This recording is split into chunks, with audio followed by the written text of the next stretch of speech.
বর্ষার ষড়যন্ত্র ফাঁস সত্য জানার পর পুলিশ ডাকল মিঠি। হ্যাঁ বন্ধুরা, চিরসখা ধারাবাহিকের আজকের পর্বে আমরা এমনটাই দেখতে পাব। মিঠি আর কৃষাণুর সংসারটা একসময় খুব সুখের ছিল, কিন্তু হঠাৎ করেই সবকিছু ভেঙে গেল।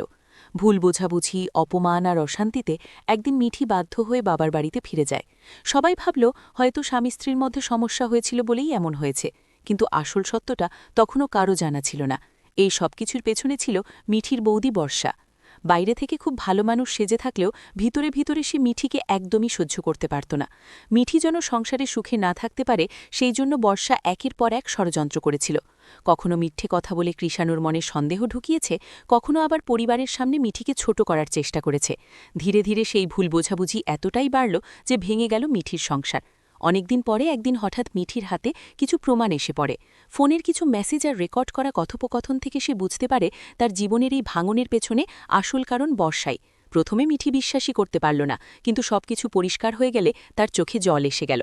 মিঠি আর চুপ করে থাকার সিদ্ধান্ত নিল না। সে সব প্রমাণ নিয়ে সরাসরি থানায় যায় এবং পুরো ঘটনা জানায়। কিছুক্ষণ পরেই পুলিশ বাড়িতে আসে।